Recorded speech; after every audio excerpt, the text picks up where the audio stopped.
For this interview project, I spoke with Stephenie Nobles Beans, a wonderful 62-year-old woman and a mother of four.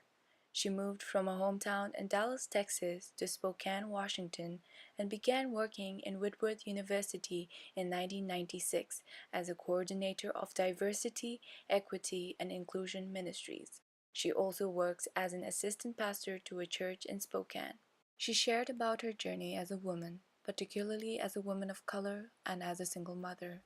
I had an awesome childhood because I had two very loving parents. My father was a pastor, and my mom was a stay at home mom for quite a while. Growing up in my family environment was good.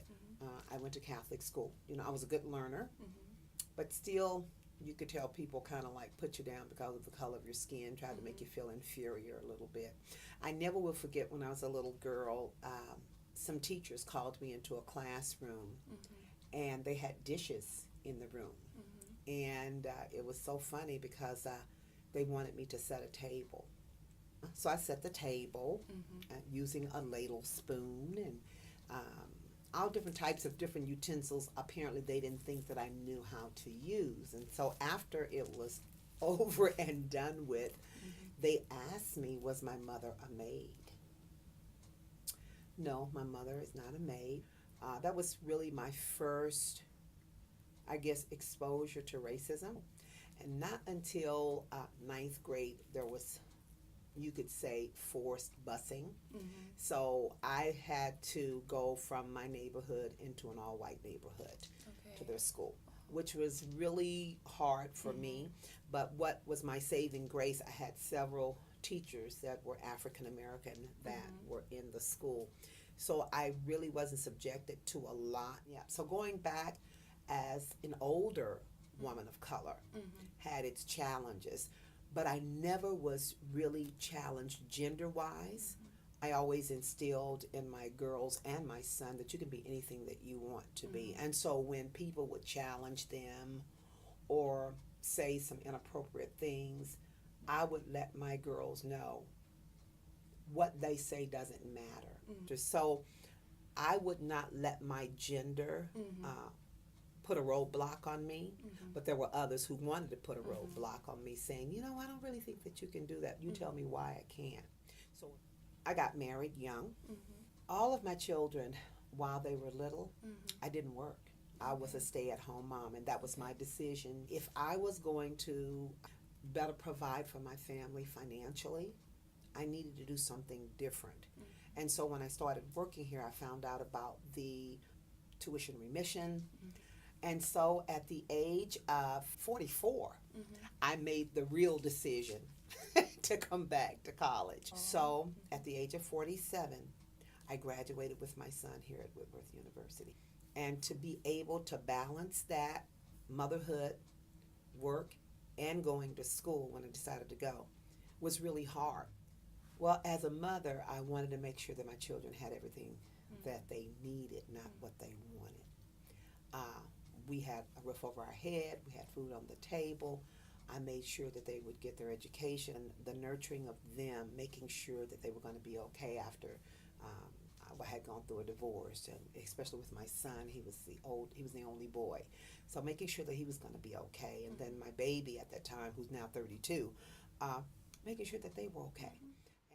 In addition to her involvement in mentoring programs, Nobles Beans is also the founder and executive director of Fields of Diamonds House of Blessings, which served as a transition home for homeless women and children.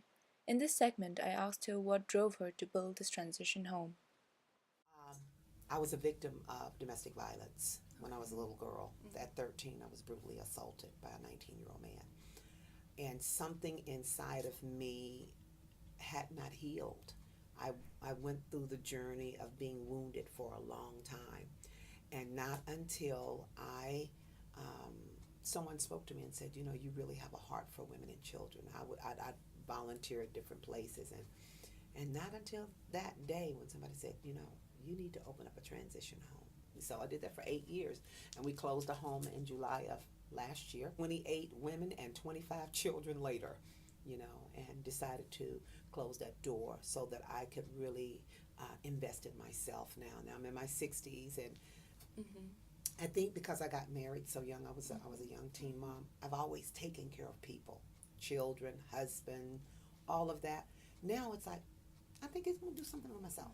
One of the things that has helped me is to journal. I'm a journalist, and I love writing. As a matter of fact, I'm writing a new book called Women Ever Rising Every Day, rising from ashes to beauty, beauty to destiny, destiny to purpose. So the book is really about me, but it's spilling out to other women who have had the plight of abuse and pain in their lives, and sort of giving them a leeway of that journey to healing. Yeah. Noble's Bean's story of survival and healing after domestic violence took me back to the story of Tracy Thurman from the Makers documentary. Thurman also became a survivor of brutal domestic violence, despite the fact that the law was short of even considering domestic violence as a crime. The atrocities of domestic violence and sexual assaults is still prevailing in our societies. My concern is how many are actually voicing out, healing, and becoming survivors like Thurman and Noble Beans.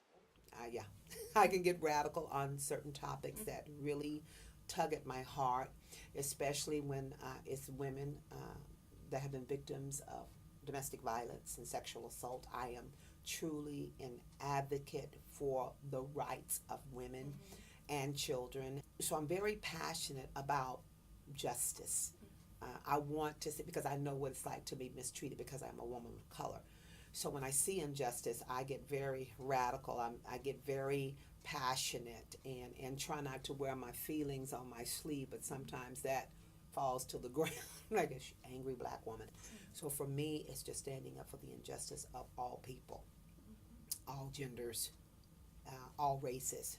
Not really, because I really wasn't in that type of vein at that time. You know, my sheroes were my mom and my grandmother. Even in her day, when she saw something wrong, she said, if you see something wrong, you stand up for it. So, as far as the movement of a women's feminist movement, I didn't see that. And I was interested in writing poetry and Maya Angelou and Angela Davis and hearing their words on audio about being a black woman. And Angela Davis was very radical in her day. She was part of the Black Panther movement. But it wasn't a women's movement, it was a Panther movement. So that was the movement that I remember. And the other movement I only remember was the NAACP in my 20s. You could see on television women's movements. I remember in the 60s or 70s when women were taking their bras off and throwing them out the window, yes, burning their bras, and I'm like, they're going to need those bras. But they were making a statement, which I really didn't understand at the time, but then later on I knew. When I looked at the women's movement in Washington, D.C., that was crazy. Because I knew that there were some women there that didn't know why they were there. And then I knew there were some women who knew why they were there. You were like, I am woman, watch me roar. But I always pray that you roar about the right thing. The Makers documentary showed how the first wave feminism movement focused solely on white middle class women. However, in the second wave feminism, few women of color, such as Florence Kennedy, felt at home amid the largely white middle class women. Yet we can see that, like Noble Beans, many others did not feel as enthused by the feminism movements back then, as the movements lacked intersectionality, that is, the inclusion of aspects such as race, gender, class, and so on. Women of color, specifically African American women, therefore sought a form of liberation from racial movements such as the Civil Rights Movement. From this interview, I learned how intersectionality is a vital part of feminism. Noble Bean's experiences as a woman have taught me the importance of examining our privileges, listening to more diverse stories like this, and to practice feminism through a broader, more inclusive lens. Her message, we cannot sit down in the ash heap of what has been done to us. It's about what we are going to do now, still resonates in my heart.